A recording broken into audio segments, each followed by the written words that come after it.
الرحمن السلام علیکم ناظرین، آپ دیکھ رہے ہیں سچ وے اسپیشل ٹرانسمیشن اشرار رحمت للعالم صلی اللہ علیہ وآلہ وسلم۔ میں ہوں آپ کی میزبان محوش چودھری اور ہمیشہ کی طرح میرے ساتھ ہیں اظہر الیابی صاحب۔ السلام علیکم سر۔ وعلیکم السلام۔ کیسے ہیں آپ؟ جی بہت ٹھیک، بہت شکریہ۔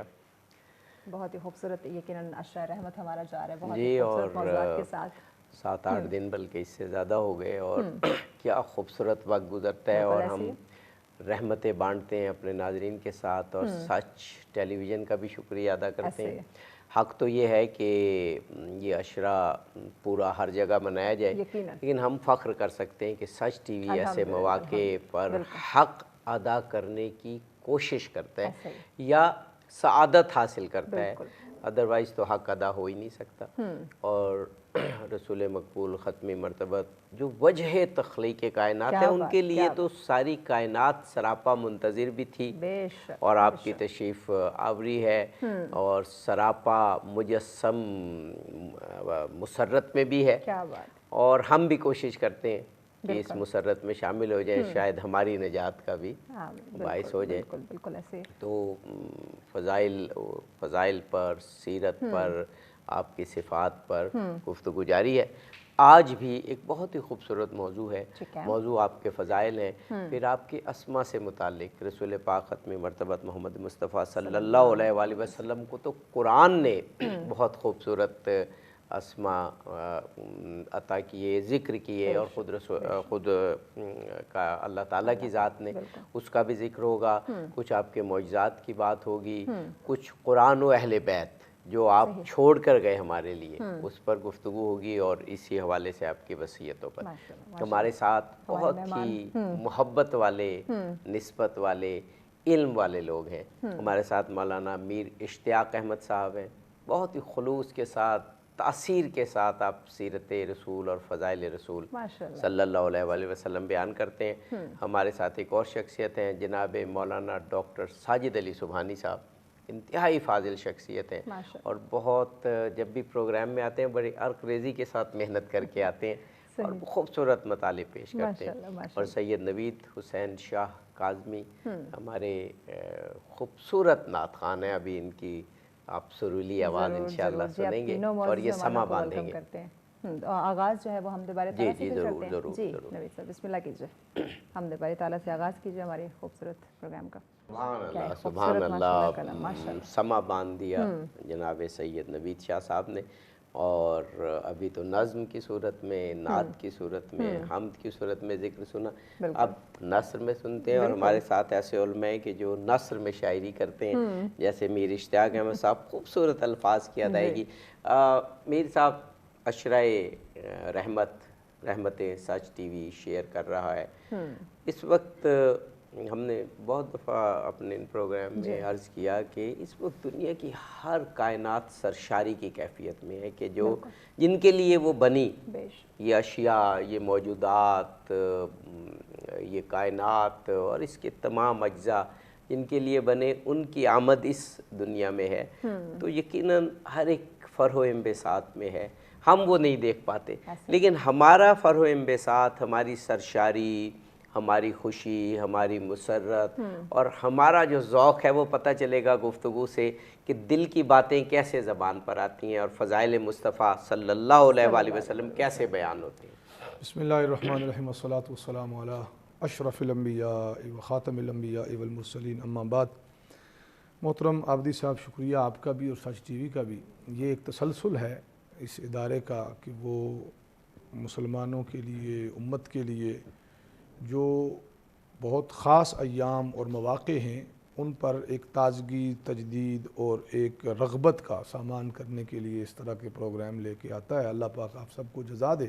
بہت شکریہ۔ حضور سید عالم صلی اللہ تعالیٰ علیہ وآلہ وسلم، جیسے آپ نے اپنے انٹرو میں فرمایا کہ وجہ تخلیق کائنات، ایک اور لفظ بڑا اردو میں استعمال ہوتا ہے، جان کائنات۔ اس میں کوئی شک نہیں کہ آپ علیہ الصلاۃ والسلام کے دم قدم سے یہ دنیا کی رنگینیاں اور رعنائیاں ہیں۔ جان جب کسی میں آ جائے تو مردہ کو زندگی مل جاتی ہے، اور زندگی سے بڑی خوشی کوئی نہیں ہوتی۔ دیکھیں نا، جب کسی بے جان میں جان آ جائے تو اس سے بڑی اسے خوشی کیا چاہیے؟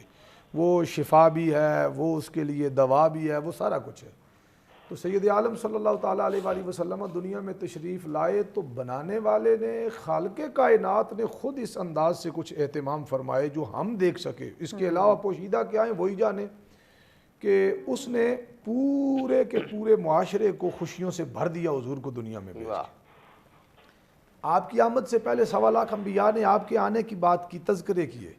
اللہ تبارک و تعالیٰ نے آپ کو ایسی خصوصیات کے ساتھ زمین پر بھیجا اور آپ کا ظہور ہوا کہ جو خصوصیات جماعت انبیاء میں سے بھی کسی کو نہیں مل سکی۔ مثلا آپ نے خود اپنی حدیث مبارکہ میں اپنی خصوصیات کا، اپنے اختصاص کا ذکر فرمایا ہے کہ مجھے اللہ تعالیٰ نے ایسی چیزیں دی جو باقی انبیاء سے جدا ہیں، ان میں سے ایک چیز میں عرض کر دیتا ہوں۔ ہمیں وقفے میں جانا ہے، باقی انبیاء سے جدا فضیلت یہ وقفے کے بعد انشاءاللہ یقیناً ہمیشہ کی طرح بہت ہی خوبصورت موضوع ہے، بہت ہی خوبصورت انداز میں پروگرام کا آغاز ہو چکا ہے۔ اس گفتگو کے سلسلے کو ہم آگے بڑھائیں گے، لیکن ایک بریک کے بعد ہمارے ساتھ رہیے گا۔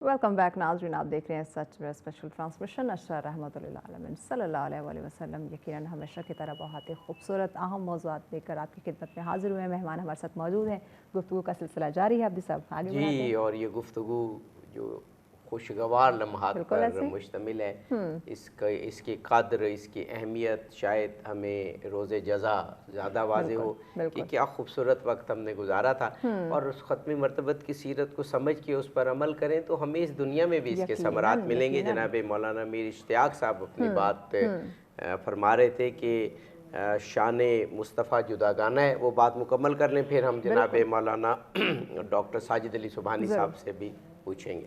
جی آپ جی سے شکریہ۔ اس میں عرض کر رہا تھا کہ ایک چیز میں ذکر کیے دیتا ہوں ان میں سے، چونکہ پروگرام کی اس حساب سے اللہ کے نبی علیہ الصلوۃ والسلام کو اللہ پاک نے دیگر انبیاء کے زمانوں کا جو سلسلہ تھا اس کے اندر مثلا زمین کی جو حیثیت تھی وہ حضور کے زمانے میں بدل گئی۔ آپ نے فرمایا کہ اللہ نے میرے لیے ساری زمین کو مسجد بنا دی۔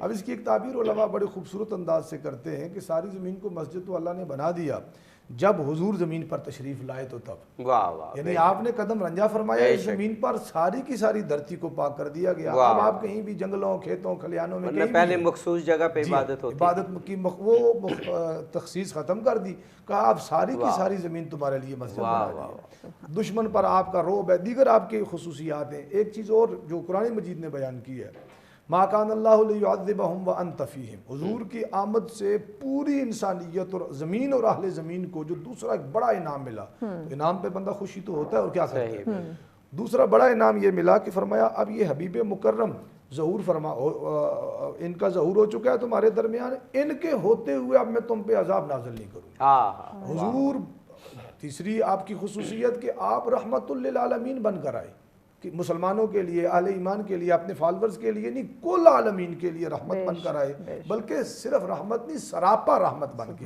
جو آیت کا سٹائل ہے نا وہ یہی کہتا ہے کہ آپ از اول تا آخر رحمت ہیں۔ تو یہ تینوں چیزوں کو آپ دیکھیں کہ وہ ایک ہی چیز کا مختلف عنوان ہے۔ اب زمین آسانیاں دے دی گئیں، اہل زمین کو آسانیاں دینے کے لیے مصطفیٰ آئے کہ ساری زمین کو پاک کر دیا گیا۔ مصطفیٰ کریم صلی اللہ تعالیٰ علیہ وآلہ وسلم کے آنے سے عذاب دنیاوی وہ جو پہلے عذاب کی ظاہری شکلیں تھیں وہ نہیں ہوں گی، وہ مؤخر ہو گئیں، وہ قیامت پہ اللہ حساب کرے گا۔ اور تیسری چیز یہ کہ آپ علیہ الصلوۃ والسلام کے تشریف لانے سے ہر کسی کو نفع، فائدہ، رحمت، رافت۔ سبحان اللہ۔ جناب مولانا ڈاکٹر ساجد علی سبحانی صاحب، ایک تو فضائل مصطفی صلی اللہ علیہ وآلہ وسلم کے حوالے سے آپ بھی جو فرمانا چاہیں، اور پھر رسول پاک کا جو آج ایک موضوع ہے یا موضوعات کے جز میں سے ایک اہم جز آپ کے اسماء مبارک، اس حوالے سے گفتگو۔ بسم اللہ الرحمن الرحیم۔ میں نے اس آیت کی تلاوت کی آپ کی خدمت میں، قد جاءکم من اللہ نور و کتاب مبین۔ تو آج کے اس نورانی پروگرام میں چونکہ نور کا ذکر ہوگا تو نور کے سے متعلق یہ ایام ہیں، تو اور عاشقان فضا بھی جمال نور علی نور ہے، فضا بھی نور علی نور ہیں۔ اور سب سے پہلے میں عاشقان جمال مصطفیٰ کی خدمت میں ہدیہ تبریک عرض کروں گا۔ سبحان اللہ۔ تو یہ جو آیت ہے بہت پیاری آیت ہے. ویسے تو قرآن مجید کی تمام آیات پیاری ہیں، حسین ہیں، اور لہٰذا اللہ تعالیٰ نے ارشاد فرمایا قد جاءکم من اللہ، آیا تمہارے پاس نور اور کتاب مبین، واضح کتاب. تو مفسرین کا اس پر گویا اتفاق ہے کہ اس آیت میں دو چیزوں کا تذکرہ کیا ہے اللہ تعالیٰ نے، اور دونوں آپس میں بہت مربوط ہیں. چونکہ کتاب سے فائدہ نہیں اٹھایا جا سکتا جب تک نور نہ ہو. واہ واہ واہ واہ. لہٰذا کتاب کے ساتھ نور کا ہونا ضروری ہے، اور وہ نور جو ہے وہ نور کے بغیر تو ہم عام کتاب بھی نہیں پڑھ سکتے. نور کے بغیر جو ہے وہ ہم کتاب نہیں سمجھ سکتے، نہ پڑھ سکتے ہیں، چیز ہے کہ قرآن مجید جو ہے. تو اس لیے اللہ تعالیٰ نے فرمایا کہ ہاں نور آیا. تو نور سے جو مفسرین مراد لیتے ہیں اور اس کی تفسیر کرتے ہیں، وہ فرماتے ہیں مفسرین کہ اس نور سے مراد حبیب خدا، روح ارض و سما، روح ارض و سما، حبیب خدا احمد مصطفیٰ حضرت محمد صلی اللہ علیہ وآلہ وسلم کی ذات مبارکہ ہیں. آپ مجسم نور ہیں، اور یہ نور ایسا نور ہے کہ حدیث قدسی کے مطابق لولا کلمہ خلقت الافلاق، اگر یہ نور حضرت مصطفیٰ نہ ہوتا تو کچھ نہ ہوتا، خدا کچھ بھی نہ پیدا کرتا، کچھ بھی اللہ تعالیٰ پیدا نہ کرتا. اور یہ نور اس وقت تھا جب کہ کائنات میں کچھ بھی نہ تھا، نہ زمین نہ زمان، نہ مکین نہ مکان، نہ بہار نہ خزاں، نہ عرش نہ فرش، نہ کرسی نہ تخت، نہ لوح نہ قلم. اس وقت یہ نور مصطفیٰ موجود تھا. اور یہ نور مصطفیٰ صلی اللہ علیہ وسلم اگر نہ ہوتا تو کائنات میں کچھ بھی نہ ہوتا. اور یہ نور جس وقت سے یہ نور تھا، اس وقت سے یہ نور اوصاف نبوت سے متصف تھا. بے شک، کوئی شک نہیں. اس لیے آپ نے فرمایا کہ کنت نبیا وآدم بین الماء والطین. بے شک. اور اسی کو مد نظر رکھتے ہوئے مفسرین فرماتے ہیں کہ جب اللہ تعالیٰ نے ذکر فرمایا کہ ان اللہ و ملائکتہ یصلون علی النبی، کہ اللہ اور اس کے ملائکہ نبی پر درود بھیجتے ہیں، نام مبارکہ کا ذکر نہیں فرمایا، چونکہ نام تو بعد میں رکھا گیا ہے، کسی اور وصف کا ذکر نہیں فرمایا. ہاں یہ وصف جو نبوت کا تھا، یہ وصف جو ہے یہ اس وقت بھی یہ اس وصف سے آپ کا نور متصف تھا جب حضرت آدم آب و گل کے مرحلے میں تھے. تو اس کے مطلب یہ ہے کہ اس وقت سے اللہ تعالیٰ اور اس کے فرشتے درود بھیجتے ہیں اس نور نبی اکرم صلی اللہ علیہ وسلم پر، اور مومنین کو بھی یہ حکم ہے. اور یہ دیکھیں ایک ایسا عمل ہے حضور صلی اللہ علیہ وسلم کی ذات مبارکہ پر درود و سلام بھیجنا کہ جس میں اللہ، ملائکہ یہ دونوں شریک ہیں. اور اللہ تعالیٰ ارشاد فرمانا چاہتا ہے کہ صرف ہم نہیں، مومنین بھی اس عمل میں شریک ہو جائیں. سبحان اللہ، سبحان اللہ، سبحان اللہ. آپ اجازت دیں، کیا نورانی گفتگو، اور اس میں درود کی باتیں، نور کی باتیں، تو اب یہ چاہتا ہے کہ بارگاہ نبوی میں حاضر ہوا جائے. جی بسم اللہ کیجئے. کوئی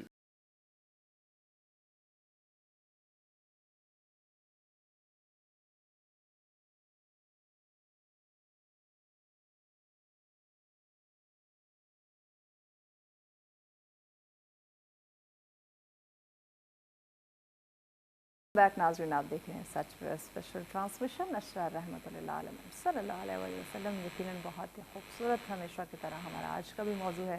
موضوع شخصیات ہمارے ساتھ موجود ہیں، گفتگو کا سلسلہ جاری ہے. جی جناب مولانا میر اشتیاق احمد صاحب، جناب مولانا ڈاکٹر ساجد علی سبحانی صاحب ہمارے ساتھ موجود ہیں. جناب مولانا میر اشتیاق احمد صاحب، اللہ تعالیٰ کی ذات کے جلوے، اللہ تعالیٰ کی صفات، اللہ تعالیٰ کے مظاہر، وہ ہمیں ظاہر ہے اس کے اسما سے معلوم ہوتے ہیں، ظاہر ہوتے ہیں. اور جتنے بھی اسما ہم جانتے جاتے ہیں، معرفت حاصل ہوتی جاتی ہے، خدا کا اتنا ہی قرب حاصل ہوتا ہے. بالکل ایسی بات ذات محمد صلی اللہ علیہ وآلہ وسلم کی بھی ہے. ان کے اسما ہیں، ان کے صفاتی اسما ہیں، ان کے قرآن میں بھی بیان ہوئے. اور جیسے جیسے ہم ان کو جانتے ہیں، ختمی مرتبت کی معرفت کے درجات بڑھتے چلے جاتے ہیں، اور پھر ہم بھی کوشش کرتے ہیں کہ جو رسول اللہ کے اسما ہیں ہم بھی ان کا مظہر بن سکیں اور دنیا میں وہ محبت بانٹیں۔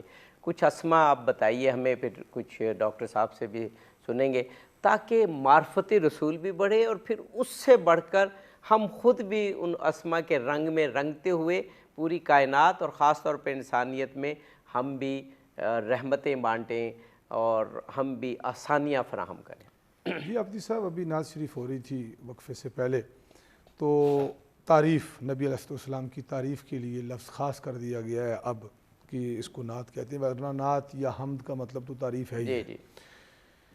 اب حضور علیہ السلام کے اسماء کے ساتھ تعریف یا حمد کیسے جڑی ہوئی ہے؟ آپ حامد بھی ہیں، آپ محمود بھی ہیں، یعنی آپ تعریف کرنے والے بھی ہیں اور آپ تعریف کیے گئے بھی ہیں، یہ دو آپ کی اسماء مبارکہ ہیں۔ جب آپ حامد ہیں تو مبالغے کے ساتھ آپ احمد ہیں، اور جب آپ محمود ہیں تو محمود ہونے یعنی آپ کی تعریف ایسے کی گئی کہ آپ محمد ہیں صلی اللہ تعالیٰ علیہ وسلم۔ یہ دونوں نام تو قرآن پاک میں بھی آئے۔ یہ آپ کی یہ جو حمد والے صفات ہیں یہ قرآن مقدس میں۔ اب اللہ تعالیٰ نے آپ کو احمد فرمایا ہے سورہ صف میں 28ویں پارے میں، اور اس نام نامی کا مطلب یہ ہے کہ وہ ہستی جس سے بڑھ کر کسی نے اللہ کی تعریف نہیں کی، جس سے بڑھ کر کوئی اللہ کی حمد نہیں کر سکا۔ آپ حساب لگا لیجئے کہ جب حضور تشریف لا رہے ہیں، جیسے ابھی آغا صاحب پہلے ایک بات کر رہے تھے اسی کے تناظر میں، کہ اس وقت 1.25 لاکھ انبیاء گزر چکے ہیں ظاہری طور پر، اور آپ سب سے آخر میں تشریف لائے ہیں۔ 1.25 لاکھ کامیاب ترین، متقی ترین، مقرب ترین ہستیوں میں بھی کوئی ایک ایسی نہیں جو ان کے برابر اللہ کی تعریف کر سکی ہو۔ اس میں 950 سال 900 سال 800 700 400 سال کی ان کی زندگیاں اللہ کی حمد و تعریف کی ہیں، لیکن فرمایا کہ سب سے بڑھ کر جس نے خدا کو پہچانا، صاف ظاہر ہے کوئی تعریف اپنی معرفت کے حساب سے کرتا ہے نا کسی چیز کی، تو جتنی معرفت محمد پاک صلی اللہ تعالیٰ علیہ وآلہ وسلم کو اللہ کی جس انتہا کی ملی ہے اس کے برابر کسی اور کو نہ تھی، کہ سب سے بڑے عارف باللہ یہی ہیں، اسی لیے سب سے بڑے حامد اور اللہ کی تعریف کرنے والے بھی یہی ہیں۔ اب دوسرا اینگل اس کا آ گیا، محمد آپ کی تعریف کی گئی، تو فرمایا یہ محمد کا معنی، اچھا ایک تو اس نام محمد صلی اللہ تعالیٰ علیہ وآلہ وسلم کی کچھ ظاہری خصوصیات ہیں، کچھ باطنی اس کے لطائف ہیں۔ اب ظاہری خصوصیات میں کوئی دنیا کا بندہ بھی جب محمد کہے گا تو وہ 2 مرتبہ اس نام کو چومے گا، اس کے ہونٹ 2 مرتبہ ملیں گے آپس میں، اس کی 2 میموں کا یہ آپس میں ادغام اور تعلق اور اپنا اس کا جوڑ، ایسا حسین نام۔ اچھا پوری تاریخ انسانیت میں آپ سے پہلے کسی کا نام محمد نہیں رکھا گیا، بالکل۔ آپ کے دادا جب آپ کا نام رکھتے ہیں، اب یہ سارا معاملہ کیا ایسے حادثاتی ہو گیا ہے، لوگوں کو سمجھ نہیں آتی جی کہ آپ کے آبا کا دین مذہب کیا ہے اور کیا نہیں ہے۔ وہ اللہ کی مشیت کے جلووں میں تھے تو اللہ کی مشیت والے نام انہوں نے چوز کیے نا آپ کے لیے۔ محمد نام کسی کا نہیں رکھا گیا جی پہلے صلی اللہ تعالیٰ علیہ وآلہ وسلم۔ دوسرا یہ ہے کہ محمد پاک صلی اللہ تعالیٰ علیہ وآلہ وسلم کے نام کے ظاہری اور باطنی خصوصیات میں سے ایک چیز یہ بھی ہے کہ اللہ تبارک و تعالیٰ نے آپ کی حیثیت کو بیان کیا ہے۔ ہمارے ہاں بعض علماء اس کے اوپر بڑی زبردست انہوں نے بحثیں کی ہیں، سوالات اٹھائیں کہ پوری کائنات میں سب سے زیادہ تعریف کس کی ہے۔ اب ہم فوراً بندہ ایک انسان ایک مسلمان فوراً بولتا ہے کہ جو سب سے بڑا ہے اسی کی تعریف اللہ کی تعریف ہے۔ علماء نے کہا نہیں، سب سے زیادہ جس ہستی کی تعریف کی گئی ہے وہ محمد پاک صلی اللہ علیہ وسلم ہے۔ جی عجیب، وہ کیسے؟ خدا تو سب کا مالک ہے، حضور کا بھی مالک خالق وہی ہے، اس سے بھی زیادہ حضور کی تعریف کیسے ممکن ہے؟ جیسے ابھی انہوں نے آیہ درود پڑھی تھی کہ خدا کا ذکر کرنے والی ساری مخلوق ہے اور محمد پاک صلی اللہ تعالیٰ علیہ وآلہ وسلم کے ذاکروں میں خود خدا بھی ہے۔ تو جس فعل میں خود خدا شریک ہو جائے اس کا مقابلہ کوئی اور نہیں کر سکتا۔ ایک نام اور میں عرض کیے دیتا ہوں، مصطفیٰ صلی اللہ تعالیٰ وسلم۔ مجتبیٰ بھی آپ کا نام ہے اور مصطفیٰ بھی آپ کا نام، اور یہ بھی قرآن مجید میں آپ کے لیے یا مختلف جگہ پر اللہ پاک نے کس طرح کہ سلام علی عبادہ الذین اصطفیٰ، تو چنے ہوئے لوگوں میں سے حضور سے زیادہ کون ہو سکتا ہے؟ تو آپ کا نام نامی مصطفیٰ ہے، جس کا معنی یہ ہے کہ جب کوئی بادشاہ، جب کوئی تقسیم کرنے والا کوئی مال تقسیم کرنے لگے تو یستفی لنفسہ قبل القسمہ، کسی شے کو وہ اپنے لیے پسند کر کے چن کے الگ کر دے، باقی سب بانٹ دے، اس چنی ہوئی چیز کو مصطفیٰ کہتے ہیں۔ اللہ نے آپ کا نام مصطفیٰ رکھا، یعنی ساری کائنات ہمیں دی، ساری کائنات مخلوق کے حوالے کر دی، اکیلے محمد پاک کو اس نے اپنے لیے خالص کر لیا مصطفیٰ۔ اور مجتبیٰ کا معنی بھی یہی، چنا ہوا ہے، چنیدہ ہے، یعنی اللہ، یہ بھی قرآن مجید میں یجتبی من رسول ہی، ہاں من یشاء، جسے وہ چاہے اپنے رسولوں میں سے چن لے۔ تو چنیدہ اجتباب کے اس سفر میں مجتبیٰ بھی مصطفیٰ ہیں اور محمد پاک صلی اللہ علیہ وسلم اور مصطفیٰ بھی آپ ہیں۔ آپ نے نبیوں کی صف میں بھی آپ کو چنا، پھر رسول جو ہوئے رسولوں میں سے بھی آپ کو چنا گیا۔ عام مخلوق میں تو خود ہی انسانوں کو، انسانوں میں سے نبیوں کو، نبیوں میں سے رسولوں کو، اولو العزم رسولوں کو، ان میں سے جسے اللہ پاک نے چنا۔ تو اکیلی چنیدہ شخصیت بھی، سب سے زیادہ تعریف کی گئی شخصیت بھی، سب سے زیادہ قرآن مجید میں تو آپ کے اسماء میں النبی اور الرسول بھی ہیں، وہ شاید آغا صاحب یا وقت آیا تو اگلے کسی میں ہم اس کو کرتے ہیں، لیکن یہ 3 اسماء، اس پہ اگر ہم غور کریں تو ساری زندگی گزر سکتی ہے۔ سبحان اللہ، سبحان اللہ۔ جناب مولانا ڈاکٹر ساجد علی سبحانی صاحب، کیا خوبصورت کچھ اسماء کا آپ نے ذکر کیا۔ محمد، کیا خوبصورت لفظ، صلی اللہ علیہ وآلہ وسلم، احمد، مصطفیٰ، مجتبیٰ۔ جیسے میں نے عرض کیا تھا کہ ان ناموں کو پڑھ کے، ان ناموں کو ادا کر کے ہم نہ صرف سعادت حاصل کرتے ہیں بلکہ اس رحمت میں شریک بھی ہو جاتے ہیں۔ کچھ اسماء گرامی آپ بھی فرمائیے۔ جی، ہمارے فتح نبی صلی اللہ علیہ وسلم کے جو طریقے ہیں اور جو سورسز ہیں، ان میں سے ایک آپ کے اسماء گرامی کی پہچان اور اس کی معرفت ہے۔ بلکہ میں یہ اپنے ناظرین محترم کی خدمت میں یہ عرض کرنا چاہوں گا کہ ہمیں ایک مسلمان کی حیثیت سے چاہیے کہ اپنے بچوں کو جو ہیں وہ یہ نام پاک پیغمبر کے ضرور حفظ کرائیں ان کو۔ بہت اسی طرح اللہ تعالیٰ کے اسماء گرامی، اور عام طور سے اب دیکھتے ہیں قرآن مجید جو پاکستان میں چھپے ہوئے نسخے ہوتے ہیں تو اول آخر میں یہ اسماء جو ہیں وہ ضرور اس میں وہ چھاپتے ہیں وہ۔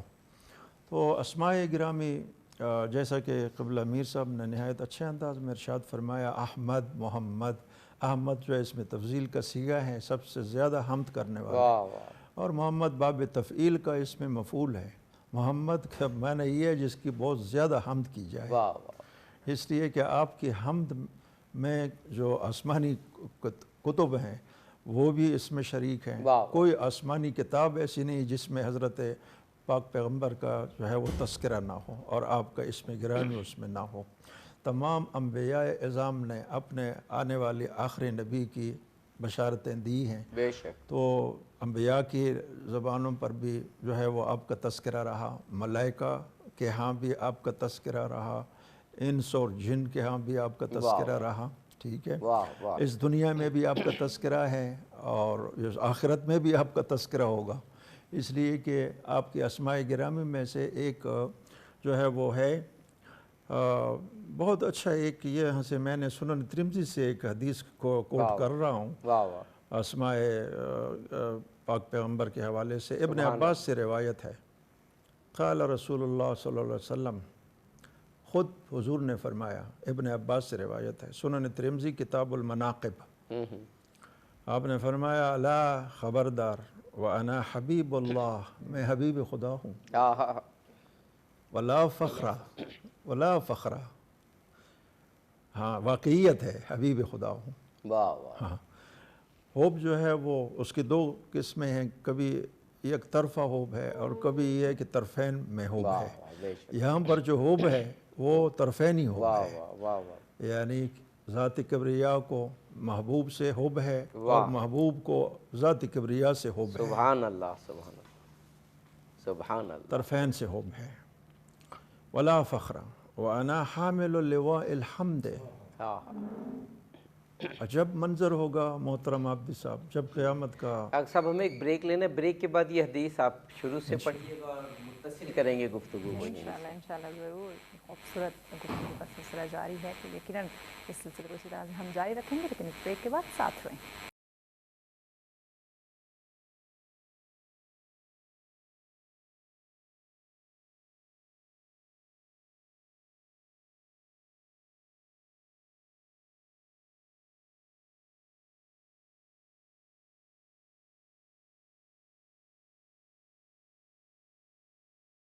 ویلکم بیک ناظرین، آپ دیکھ رہے ہیں سچ ویئر اسپیشل ٹرانسمیشن، اشرا رحمۃ اللہ علیہ صلی اللہ علیہ وآلہ وسلم انتہائی خوبصورت موضوعات کے ساتھ حاضر ہیں۔ ہمارے مہمان ہمارے ساتھ موجود ہیں، گفتگو کا سلسلہ جاری ہے۔ جی عبد صاحب۔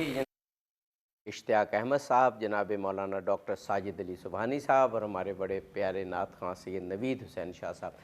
جناب ڈاکٹر صاحب قبلہ، وقفے سے قبل آپ رسول پاک کی اپنے اسماء مبارک کے حوالے سے ایک حدیث فرما رہے ہیں۔ جی ہاں، میں عرض کر رہا تھا کہ سنن ترمذی میں ہے، یا آپ فرماتے ہیں، ابن عباس سے روایت ہے، الا وانا حبیب اللہ، میں حبیب خدا ہوں، واہ واہ، ولا فخرہ، واقعیت ہے، وانا حامل لواء الحمد۔ ہاں میں عرض کر رہا تھا محترم عابدی صاحب، کیا منظر ہوگا وہ جب قیامت کا دن ہوگا، میدان محشر ہوگا، تمام انبیاء اور تمام مومنین مسلمان سب جو ہیں وہ لواء الحمد کے نیچے ہوں گے، اور وہ لواء الحمد اٹھانے والے اور وہ جس دست مبارک میں وہ لواء الحمد ہوگا وہ ہمارے پیارے نبی صلی اللہ علیہ وسلم کا دست مبارک ہوگا، واہ، سبحان اللہ، اس کے نیچے ہوں گے تمام انبیاء، تمام مومنین، سبحان تمام۔ اللہ۔ ہاں فرمایا انا حامل لواء الحمد، میں اٹھانے والا ہوں گا لواء الحمد کو یوم القیامہ، قیامت والے دن۔ واہ، اور پرچم اسلام بھی جو ہے وہ ہمیشہ غزوات میں جتنی جنگیں ہوئیں وہ بھی جو ہے وہ مصلحت یہ تھی کہ اس کے اٹھانے والے نفس رسول جناب علی المرتضیٰ ہوں، بے شک، بعض غزوات میں جیسے ہیں۔ ولا فخرہ وانا اول شافع، سب سے پہلے شفاعت کرنے والا میں ہوں گا۔ واہ واہ، قرآن مجید بھی شفاعت کرے گا، باقی انبیاء بھی کریں گے، سب سے پہلے شفاعت کرنے والا میں ہوں گا۔ سبحان اللہ، وَأَنَا أَوَّلُ مُشَفَّعٍ، اور میری شفاعت بھی قبول ہوگی، واہ واہ واہ، میری شفاعت بھی قبول ہوگی قبول ہوگی، واہ واہ، یوم القیامہ، قیامت والے دن۔ ولا فخرہ، واقعیت ہے یہ بہت قیمتی ہے۔ وَأَنَا أَوَّلُ مَن يُحَرِّكُ حِلَقَ الْجَنَّةِ، آہا، وہ جنت کے دروازوں پہ جو دستہ ہوگا، دستہ سا ہوگا نا، تو اس کو حرکت دینے والا سب سے پہلے میں ہوں گا۔ میں جنت کے دروازے کھولوں گا، میری وجہ سے کھلیں گے وہ، اور پھر اس میں انبیاء اور مومنین داخل ہوں گے اس میں۔ سبحان اللہ، سبحان اللہ، فَيَفْتَحَ اللَّهُ لِي، اللہ تعالیٰ کھول دے گا ان جو ہے وہ دروازوں کو، فَيُدْخِلُنِيهَا، مجھے اس میں داخل ہونے کی اجازت ہوگی، سب سے پہلے میں قدم رکھوں گا، گویا جنت کا افتتاح جو ہے وہ آپ کریں گے۔ سبحان اللہ، بے شک، بے شک، جنت میں جانے کا جو افتتاح ہوگا وہ آپ کے دست مبارک سے ہوگا۔ اور اگلا بہت پیارا، وَمَعِيَ فُقَرَاءُ الْمُؤْمِنِينَ، اور میرے ساتھ جو مومنین اور امت مسلمہ میں جو فقراء ہوں گے وہ میرے ساتھ ہوں گے۔ اچھا، واہ واہ، وَلَا فَخْرَ، انا اکرم الاولین والآخرین، میں سب سے مکرم ہوں، اولین اور آخرین میں سب سے مکرم میں ہوں۔ ولا فخر، یہ اسماء گرامی چند ایک جو میں نے آپ کی خدمت واہ، اور میں عرض ان کی ہے۔ اسماء گرامی کا جو کرم ہے وہ امت کی جانب ہے۔ ان اسماء گرامی کی رحمت سے ہم فائدہ اٹھائیں گے دنیا میں بھی اور قیامت میں دنیا بھی۔ اور آخرت۔ میرا خیال ہے کہ اتنی خوبصورت رحمت کے تذکرے کے بعد ایک نعت سنتے ہیں، بارگاہ رسول مقبول میں حاضر ہوتے ہیں۔ ضرور۔ سبحان اللہ۔ جناب مولانا میر اشتیاق احمد صاحب، معجزے تمام انبیاء کو دیے گئے، اور معجزوں کا فلسفہ یہ بیان کیا گیا کہ جب الہی نمائندہ ہونے کا ثبوت مانگا گیا تو انبیاء نے کہا کہ جس الہ نے، جس معبود نے، جس خالق کائنات نے مجھے بھیجا ہے اس نے یہ ساری دنیا بنائی ہے، اور ہمیں بھی اس میں یہ معجزہ دکھا کر تصرف کا حق دیا ہے۔ تو جب تمام انبیاء کے معجزے ہیں جو قرآن پاک میں بھی ذکر ہیں، تو رسول پاک کے تو معجزے جداگانہ ہیں۔ آپ سے بھی اور مولانا صاحب سے بھی چند ایسے معجزے جو آج کی دنیا سے بھی ریلیٹڈ ہیں، جو ہمیں ایمان، یقین کی قوت عطا کرتے ہیں، اور پھر سب سے بڑے معجزہ تو ظاہر ہے قرآن پاک ہے، اس کا بھی ذکر تھوڑا سا۔ جی عابدی صاحب، باقی سارے انبیاء کرام علیہ السلام کو اللہ پاک نے، یہ چونکہ نبیوں کی شان اور صفت ہے، معجزات اللہ پاک نے مختلف انبیاء کو مختلف دیے۔ موسیٰ علیہ السلام کے معجزات کا ذکر قرآن مجید میں ہے، دیگر انبیاء کا ہے، لیکن سید عالم صلی اللہ تعالیٰ علیہ وآلہ وسلم صاحب معجزہ ان کو نہیں کہتے، ہمارے علماء، محدثین، مفسرین، محققین، حضور سراپا معجزہ ہیں۔ واہ واہ، آپ کی تشریف آوری ولادت باسعادت سے لے کر بے شک، آج کے دن تک معجزات کا سلسلہ بند نہیں ہوا، آپ کے معجزات کا تسلسل جاری ہے۔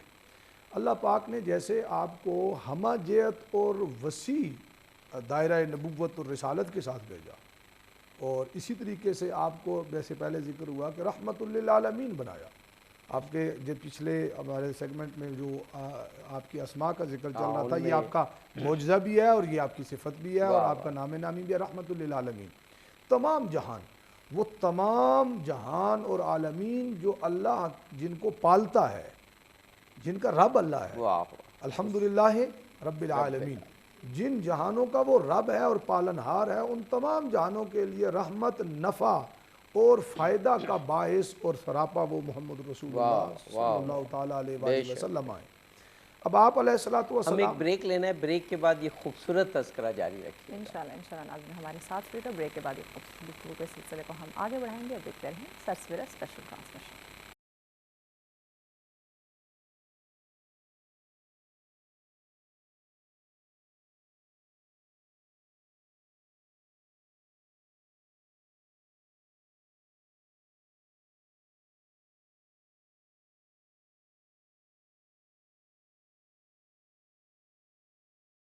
بیک ناظرین، آپ دیکھ رہے ہیں سچ اسپیشل ٹرانسمیشن۔ اشرا رحمۃ اللہ علیہ صلی اللہ علیہ وآلہ وسلم، انتہائی خوبصورت موضوعات ہیں، مہمان ساتھ ہیں، گفتگو کا سلسلہ جاری ہے۔ جی آپ صاحب۔ جی جناب مولانا میر اشتیاق احمد صاحب معجزات کا ختمی مرتبت کے ذکر کر رہے تھے، فرمائیے۔ جی حافظ صاحب، ابھی آپ نے وقفہ لیا تو اس سے پہلے ہم رحمت کی بات کر رہے تھے، حضور کی وسعت رحمت اور وسعت نبوت اور رسالت کی، لیکن دوران اس وقفہ میں سوچ رہا تھا کہ معجزات تو قدم قدم پہ معجزات ہیں، تو میں کس معجزے کا ذکر کروں اور کس کا چھوڑوں، وقت بہت مختصر ہے۔ تو میرے ذہن میں وہ بات آئی جس میں عقیدے اور آج کے ہماری عقائد کی پراگندگی کی اصلاح بھی بڑی لطیف انداز میں ہو جائے گی، اور دل بھی اہل ایمان اور اہل محبت کا خوش ہو جائے گا۔ ختم مرتبہ صلی اللہ تعالیٰ علیہ وآلہ وسلم حضرت ابو طالب کے ساتھ سفر شام پہ جاتے ہیں، ابتدا ہے، ابھی 10-12 سال ظاہری حیات طیبہ ہے، تو راستے میں راہب والا بڑا مشہور واقعہ، ہم اس کی ڈیٹیل میں نہیں جاتے، اس نے کہا جی کہ آپ انہیں واپس لے جائیے، ہماری کتب سابقہ کے مطابق یہ خاتم النبیین ہیں، آخری پیغمبر اور رسول ہیں، تو انہیں کوئی نقصان نہ پہنچا دے۔ وہ جو نشانیاں ہم نے کتابوں میں پڑھ رکھی ہیں، ان میں موجود ہیں، ان کا کچھ کا ذکر کیا۔ اس میں سے ایک یہ بھی نشان کہ جب آپ اتر رہے تھے اس گھاٹی سے تو ہم نے دیکھا کہ یہ درخت اور یہ جو جمادات ہیں یہ ان کی طرف جھکے ہوئے تھے، گویا ان کو سجدہ کر رہے تھے۔ اب اس چیز سے دو چیزیں سامنے آتی ہیں عابدی صاحب، ایک تو یہ کہ یہ جو تصور ہے کہ 40 سال تک حضور کو پتا تھا کہ نہیں تھا کہ نبوت ملنے والی ہے کہ نہیں ملنے والی۔ ابھی انہوں نے حدیث پڑھی، وہ ہماری اہل سنت کے منابع مصادر میں موجود ہے، متى وجبت لک النبوۃ، یا رسول اللہ آپ کے لیے نبوت کب واجب ہوئی؟ فرمایا وآدم بین الماء والطین وآدم بین الروح والجسد۔ تو نبوت تو ہمیشہ سے آپ کے لیے ثابت اور واجب تھی، آپ اسی صفت کے ساتھ متصف تھے عالم ارواح اور عالم نور میں بھی۔ عالم بشریت میں آ کر ایسا نہیں ہے کہ کوئی حادثاتی معاملہ آیا، آپ نے آ کر سیدہ خدیجہ کو بتایا اور وہاں سے سلسلہ معرفت کا شروع ہوا کہ اب کوئی نبی بننے والے ہیں، اور کسی رائٹر نے شاید یہاں تک بھی لکھ دیا کہ بہت سارے لوگ اہل ہوتے ہیں کسی منصب کی، ان میں سے ایک چن لیا جاتا ہے۔ نہیں بابا، نہیں، نبی تو پیدائشی نبی ہوتا ہے، اور پہلے سے وَإِذَا أَخَذَ اللَّهُ مِيثَاقَ النَّبِيِّينَ لَمَا آتَيْتُكُم مِّن كِتَابٍ وَحِكْمَةٍ، قرآن مجید کی اس آیت کو آپ کہاں لے کر جائیں گے؟ یہ تو بڑا ہزار سال، پتہ نہیں لاکھوں سال پہلے سے طے شدہ تھا۔ بچپن میں انہیں پتہ ہے، نہ صرف انہیں پتہ ہے، ان کے محافظ اور ان کی سیکیورٹی پر معمور جناب ابو طالب بھی جانتے ہیں کہ میں ایک نبی کی کر رہا ہوں، نگرانی کر رہا ہوں۔ جی، اب ایک تاجر اپنے اس بزنس ٹور پہ ہو، اور وہ بھی بین الاقوامی ٹور ہو، اپنے ملک کے اندر نہیں، تو جاتے ہوئے انہیں پتہ چلے کہ یہ جو ہیں آپ کے ساتھ نبی آخر الزماں، ان کی نشانیاں پہچان کے لوگ انہیں نقصان گزند پہنچا سکتے ہیں، آپ اپنے بزنس ٹور کو منسوخ کر دیں۔ حالانکہ اس زمانے میں اتنا دور جانا، اونٹوں کا لادنا، پورا سامان اس کا فراہم کرنا، یہ بڑا مشکل کام ہے۔ حفاظتی حصار کو یوں بڑھا دیں کہ اپنے بچوں کو پیش کر دیں، رات کو ان کو ادھر سلائیں، پھر ادھر سلائیں، پھر ادھر کر دیں، کوئی آ کے ان کی جگہ کو آئیڈینٹیفائی نہ کر لے، اس کی جگہ میرا بچہ سویا وہ بھی شک چلا جائے، محمد بچ جائے۔ یہاں سے آپ دیکھتے ہیں لے کے ابو جہل ایک دن سامنے آتا ہے، کہتا ہے کہ اے محمد اگر آپ نبی ہیں تو بتا دیں میری مٹھی میں کیا ہے، ٹھیک ہے، تو میں مان جاؤں گا کہ آپ، یعنی اتنی بات تو ابو جہل بھی جانتا ہے کہ پوشیدہ چیزوں کے عارف کو نبی کہتے ہیں، چھپی ہوئی چیزوں کا بارے میں بتا دے۔ ویسے جو انہوں نے آیا کریمہ یعنی ایمان لانا بعد کی بات ہے، لیکن یہ بات کہ اس کو بھی پتا کرائٹیریا کیا ہے، ایمان نہیں لایا، وہ کرائٹیریا کو جانتا ہے، پڑھا لکھا تھا لیکن حضور کو نہیں مانا، تو اس لیے ہم اس کو ابو جہل کہتے ہیں نا، ورنہ تو وہ یہ تو نہیں الٹریٹ تو نہیں تھا۔ انہوں نے جو آیت پڑھی قد جاءکم من اللہ نور و کتاب مبین، اس سے غالباً پچھلی آیت ہے، حضرت عیسیٰ علیہ السلام نے فرمایا، ان کا یہ معجزہ تھا کہ میں تمہیں وہ بتا دیتا ہوں جو تم چھپاتے ہو، جو تم گھر میں چھوڑ کے آتے ہو۔ یعنی انبیاء کرام علیہ السلام کے عمومی معجزات میں یہ چیز شامل ہے، تو امام الانبیاء اس چیز سے خالی کیسے ہو سکتے ہیں کہ آپ کا علم یا آپ کی معرفت یا آپ کا تدبر اور حکمت جو ہے محدود ہو۔ میں اس چیز کو ذرا کمپلیٹ کر لوں کہ سید عالم صلی اللہ علیہ وسلم کے سامنے اس نے یوں کیا کہ بتا دو چھپی ہوئی چیز کیا ہے۔ آپ نے اشارہ فرمایا، وہ بات طویل ہے، میں صرف ٹارگٹ کی بات کرتا ہوں، اشارہ فرمایا تو پتھروں نے کہا اشہد ان لا الہ الا اللہ۔ یہاں سے پیغام یہ ہے کہ اگر کبھی کسی دشمن اور نبی علیہ السلام کے کسی باغی کے چنگل میں بھی پھنس جائیں، حالات تنگی میں بھی ہوں، تب بھی نعرہ نبی پاک کی عظمت اور عزت کا لگانا ہے اور آپ کی نبوت کی شہادت سے باز نہیں آنا۔ ابھی پیچھے ہمارے 12 ربیع الاول کو گزرا، اتنا بڑے سانحات پاکستان میں ہوئے، اس طرح کے بھی حالات ہو جائیں تو حضور کے ذکر سے اور حضور کی تعریف و توصیف سے پیچھے بے شک کوئی شک نہیں۔ جناب مولانا ڈاکٹر ساجد علی سبحانی صاحب، آپ بھی کچھ معجزات کا ذکر کرنا چاہیں؟ یہ ہم اپنے ایمان اور ایقان کو اور اپنی عقیدت کو بڑھانے کے لیے یہ چیزیں تبرک کے طور پہ سنتے ہیں، اور پھر جو حضور کا سب سے بڑا معجزہ ہے قرآن پاک، اس حوالے سے چند لفظ کہہ دیجیے گا۔ جی اس میں کوئی شک نہیں کہ حضور صلی اللہ علیہ وسلم کی ذات گرامی خود بھی معجزہ ہیں۔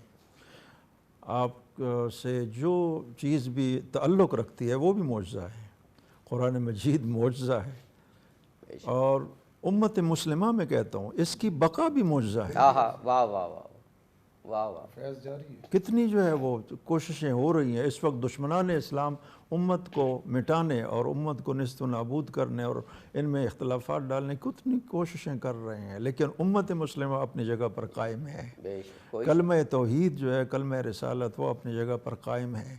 تو یہ سب یہ اعجاز ہے۔ اس کو اور اگر تھوڑا سا نیرو کر لیں کہ خود رسول پاک کی شخصیت اور پھر آپ کی ذات کا آگے چلنا سادات کی صورت میں، یہ بھی معجزہ ہے۔ دنیا کا اس وقت کوئی ایسا ملک اور کونا نہیں ہے جہاں اولاد رسول کا اس زمین پر ہونا، عاشقان حضرت مصطفیٰ کا اس روئے زمین پر ہونا اور کثرت سے ہونا، ہر دنیا کے ہر کونے میں اولاد رسول موجود ہیں، عاشقان جناب مصطفیٰ موجود ہیں، اور ذکر جناب مصطفیٰ، رفعنا لک ذکرک، یہ بھی معجزہ ہے، یہ خود یہ وہ معجزہ ہے۔ یہ بے شک کوئی شک۔ البتہ جو معجزے کی، جیسے قبلہ امیر صاحب نے بہت اچھے انداز میں ارشاد فرمایا، جو معجزات، جو حصی معجزات ہیں جن کا مشاہدہ کیا لوگوں نے، تو اصل معجزے کی طاقت کیوں ہے ان کے پاس؟ تمام ہر نبی کے پاس معجزے کی طاقت کا ہونا ضروری ہے، ہر نبی خدا، اور اس کا فلسفہ یہ ہے کہ اگر کوئی مخالف آئے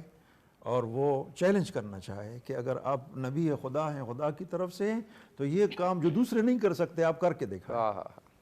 واقعی لہٰذا ایسے معجزات کی تعداد میں البتہ مفسرین اور مورخین اور محققین بعض ہزار تک بتاتے ہیں، کم و بیش جو ہیں وہ بتاتے رہتے ہیں۔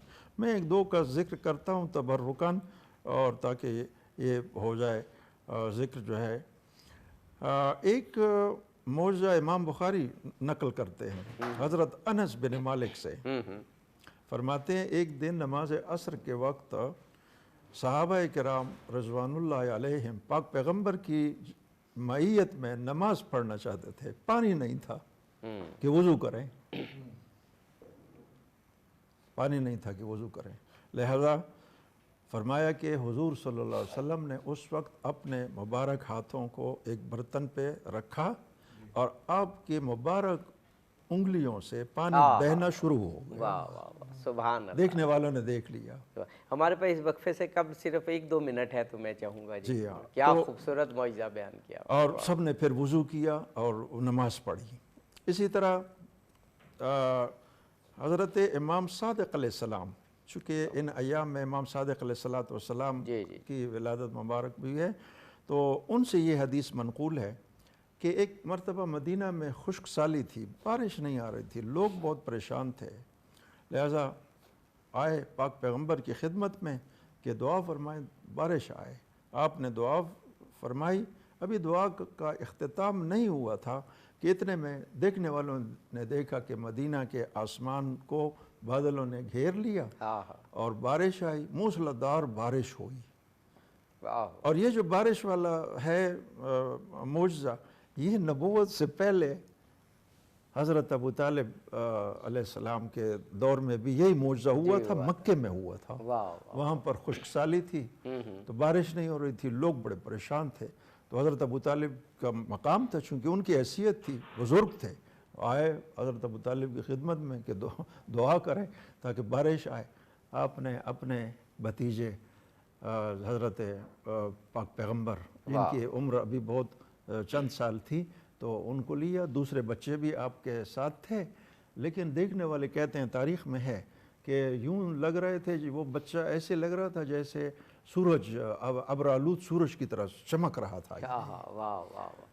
حضرت ابو طالب نے آپ کی پشت کو ٹیک دیے خانہ کعبہ کی دیوار سے، اور اس وقت جو ہے وہ بادل بننا شروع ہوئے اور بارش سبحان اللہ سبحان اللہ۔ میں بریک پہ جانا ہے، بریک کے بعد انشاءاللہ انشاءاللہ خوبصورت ڈسکشن کا سلسلے کو آگے بڑھائیں گے، ایک بریک کے بعد ساتھ رہیے۔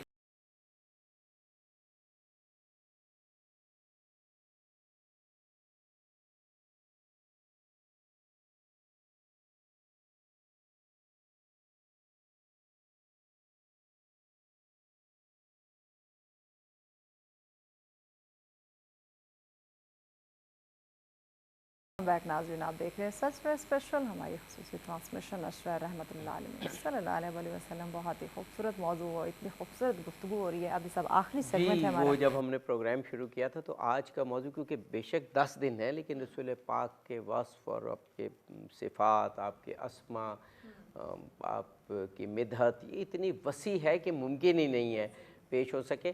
تو آج بھی ہم نے جب موضوع بیان کیا تو اس میں بہت ساری چیزیں تھیں، تو میں سوچ رہا تھا کیسے بیان ہوگا، تو علماء کرام نے بہت مختصر جامع انداز میں تذکرہ سب کا کر دیا۔ اب بس ایک چیز رہ گئی، ایک دو چیزیں، اور ان میں سے ایک رسول پاک کی وصیتیں، اور ان میں ایک سب سے اہم وصیت امت کو گمراہی سے بچانے کے لیے۔ اب اگر کہا جائے کہ رسول پاک نے ایک ایسی چیز بتائی کہ گارنٹی دے دی کہ اگر اس کو نظر میں رکھو گے تو قیامت کے دن تک گمراہ نہیں ہوگے اور جنت میں پہنچ جاؤ گے، حوض کوثر پہ پہنچ جاؤ گے، تو میرا خیال ہے اس سے قیمتی چیز اور ہمیں کوئی نہیں۔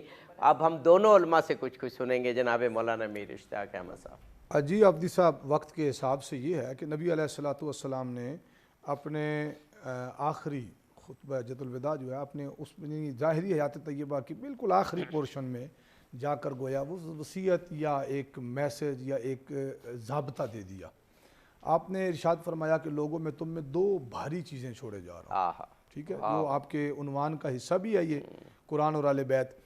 2 بھاری چیزیں چھوڑے جا رہا ہوں، جب تک ان سے تمسک رکھو گے، ان سے جڑے رہو گے تو لن تدلوا، کبھی تم قطعاً ہرگز گمراہ نہیں ہوگے۔ اور یہ رسول اللہ گارنٹی، اب یہ گارنٹی رسول پاک صلی اللہ علیہ وسلم دے رہے ہیں، کسی مفتی کے فتوے، کسی عالم کے اس کے اوپر علم کی مزید تحقیق، کسی محقق کی ضرورت نہیں۔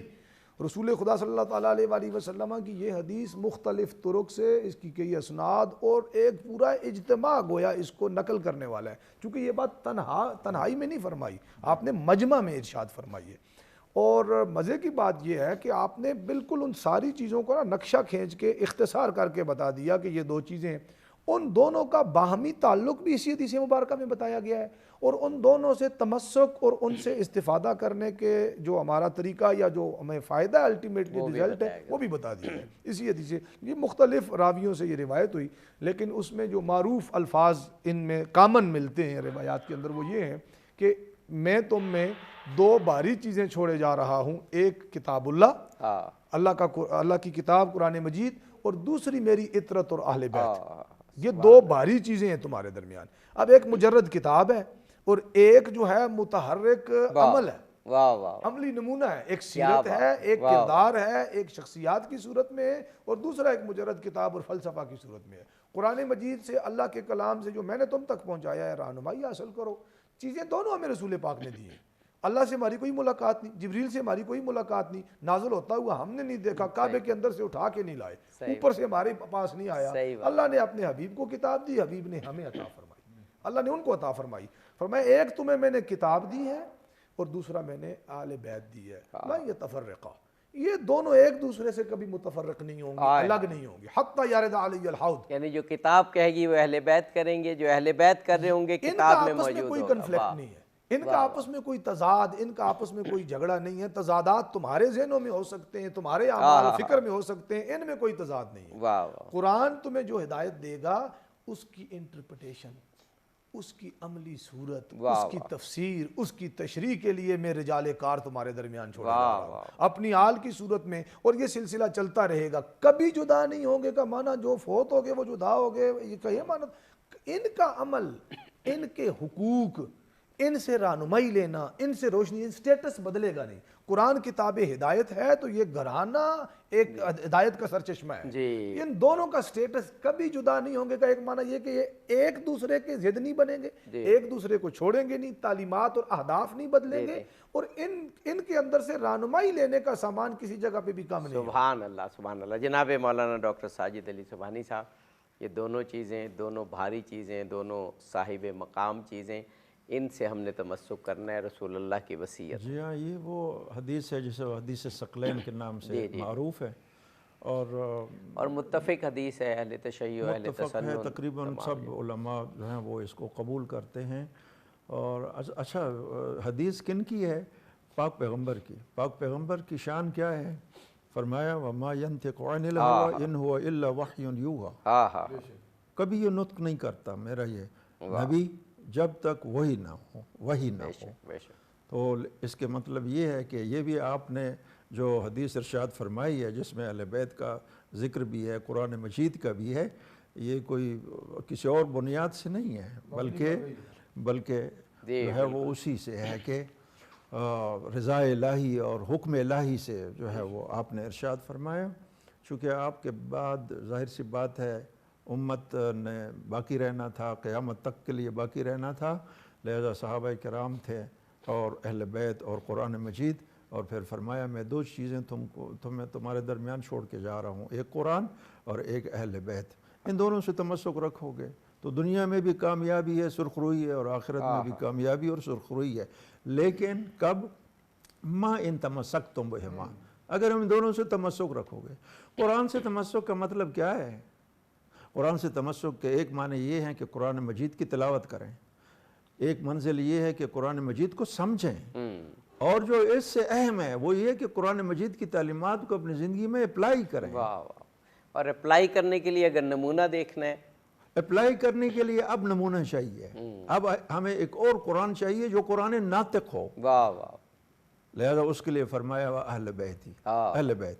تو لہذا اہل بیت سے بھی تمسک کی یہی تین منزلیں ہیں، ایک یہ کہ اہل بیت کا جو ہے وہ ذکر کریں، اور دوسرا یہ کہ اہل بیت کو سمجھیں، مقام سمجھیں ان کا، لیکن جو تیسرا ہے وہ اہم ہے، وہ یہ ہے کہ اہل بیت کی تعلیمات کو اپلائی کریں۔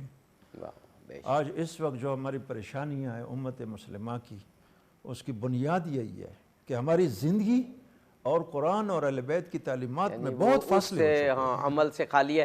بہت کچھ کہنے کو ہے ابھی، لیکن دونوں علماء کرام نے بہت ہی جامع انداز سے اتنے بڑے موضوعات اور اس کی جزیات کو کافی حد تک سمیٹ دیا۔ دعا کرتے ہیں ابھی آخر میں جو دونوں علماء نے کہا کہ خداوند قدوس ہمیں قرآن کی معرفت، اس کو سمجھنے کی توفیق عطا فرمائے۔ اہل بیت علیہم السلام جن کی گارنٹی رسول پاک نے دی ہے کہ یہ کبھی قرآن سے جدا نہیں ہوں گے، ان کی معرفت، محبت اور پھر ان کی فرامین پر عمل کرنے کی توفیق عطا فرمائے۔ اسی کے ساتھ ناظرین اجازت دیجیے، لیکن جانے سے پہلے اختتامی کلام ہم ضرور سنتے ہیں۔ جی نویشہ کاظمی سے بسم اللہ کیجیے۔